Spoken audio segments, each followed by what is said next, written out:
It's Sunday, the 5th of March, time for another quick update on the Oroville Dam. We've had a nice cold weather front pass through. My back porch here, 3,200 feet, a little bit of snow here. Most of this heavier weather passed to the south of the Oroville complex. But cold weather like this is good. This is much more manageable than warm rain. Yeah, we've got a huge pile of snow in the Sierras, but remember the Sierras is our primary reservoir here in California. The snow in the Sierra is our primary reservoir. All of the reservoirs, the smaller power-producing reservoirs above Oroville Dam are flowing normally. There's no reservoirs that I know of that are holding back water just for the Oroville Dam situation.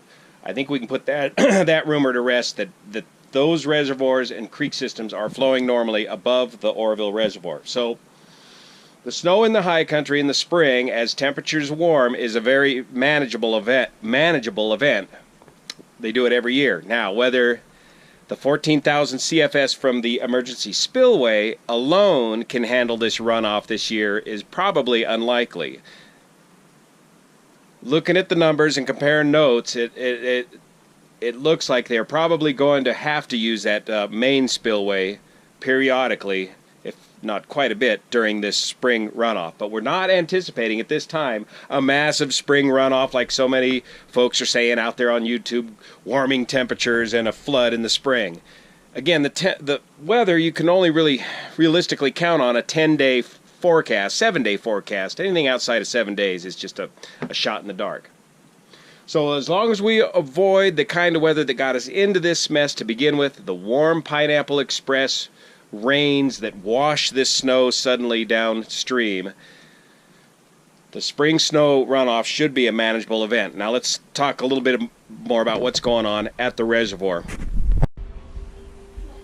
Now I thought, based on the last press conference, I think it was Friday, they were going to get the Hyatt power plant going and then continue to run the Hyatt power plant and ramp it right up right away to full capacity, approximately 14,000 CFS.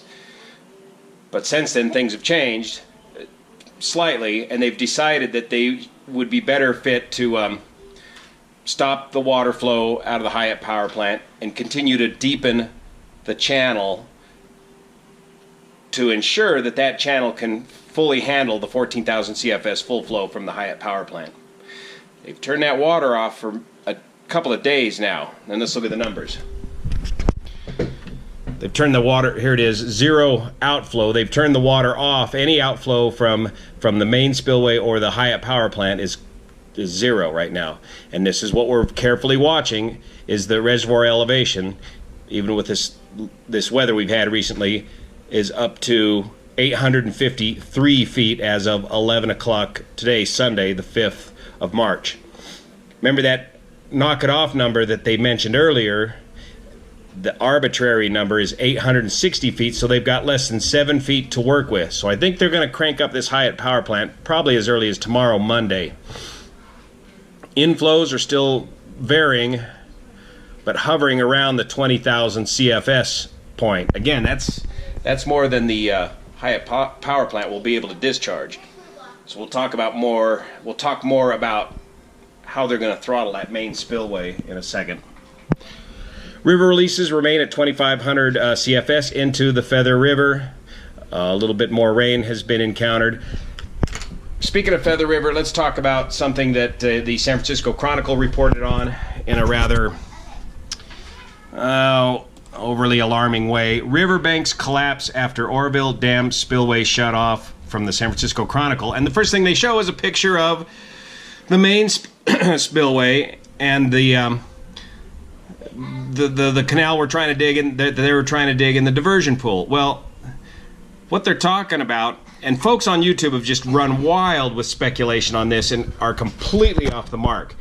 This is the damage they're talking about, and this is what we talked about in an earlier update. You can't just kill the Feather River. You can't just shut it off completely. That's why they're maintaining 2,500 feet, 2,500 CFS minimum flow into the Feather. But to quickly lower the Feather River from basically flooding down to 2,500 CFS, those levees are saturated with water and they'll collapse. And that's exactly what happened. The sides, some of the sides of the Feather River banks, maybe 3/4 of a mile, have suffered some collapsing, and that's right on farmers' land, and that's their almond trees and some of their irrigation that has since fallen into the Feather River.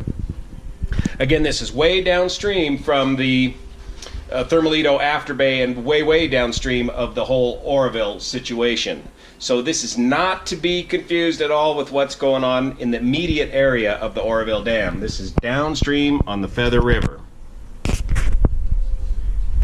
Here's a pretty good graphic of showing where these riverbanks have collapsed. Lake Oroville, Thermalito Forebay, Afterbay, there's where it pours back into the river, and here is where those riverbanks have collapsed. About 3/4 of a mile worth. And of course the rest of the article focuses on the fish rescue in the Feather River, but doesn't get to the point of what's going on at Oroville right now. So here's the most recent photograph I have of progress to date, and you can see they're getting the channel dug out fairly well through here and continuing to deepen that channel.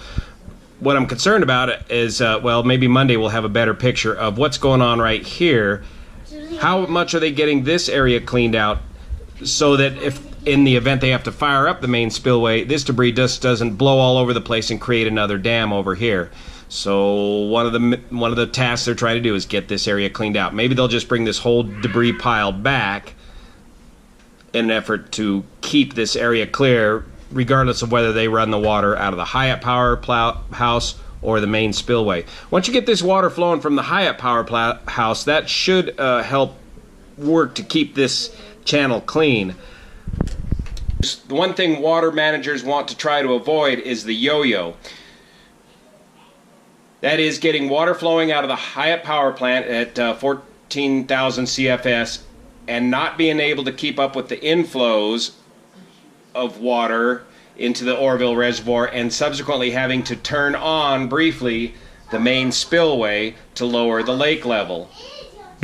And the delicate balance they're going to need to achieve if they get into having to run the main spillway is how much throttle, how wide open are you going to open up that main spillway? You want enough CFS.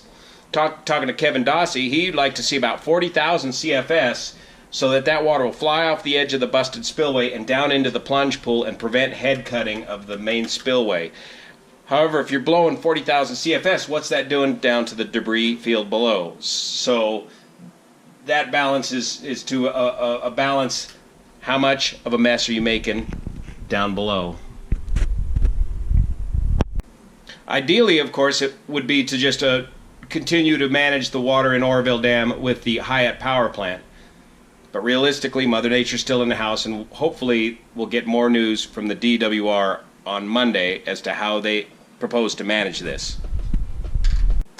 To those of you that are in the affected area, remember the emergency evacuation warning is still in effect. Nothing has changed there, and according to Sheriff Hone, a number of things have to fall into place, and I'll repeat them again here before they'll even consider lifting that warning. In the meantime, remain vigilant and remain prepared. They do have a much better evacuation plan if they ever have to use it again. Before Sheriff Hone can lift the evacuation warning, I'll repeat the things that got to happen. The fortification of the emergency spillways is completed. He's satisfied with that, or completed good enough. The lake needs to remain at or below 850 feet. Well, we're above that level right now. Working our way, hopefully, up to no higher than 860 feet. Remember, the top elevation is 900 feet, so we still got plenty of flood control space left at the moment. And then the third item that Sheriff Hone wants to see enough debris removed out of the Thermalito diversion pool and the Hyatt Power Plant operating reliably at full steam ahead, or full capability, 14,000 CFS, before he'll even begin to remove the emergency evacuation warning. Most of this information can be found right here on the DWR website, www.water.ca.gov. Stay tuned here, and I want to say the folks that are out there on YouTube spreading disinformation, lies, and rumors are just simply doing a huge disservice to the people directly affected by this disaster. Stay tuned to the correct news. Verify everything I say as well. I'm just a guy with a camera keeping up on the situation.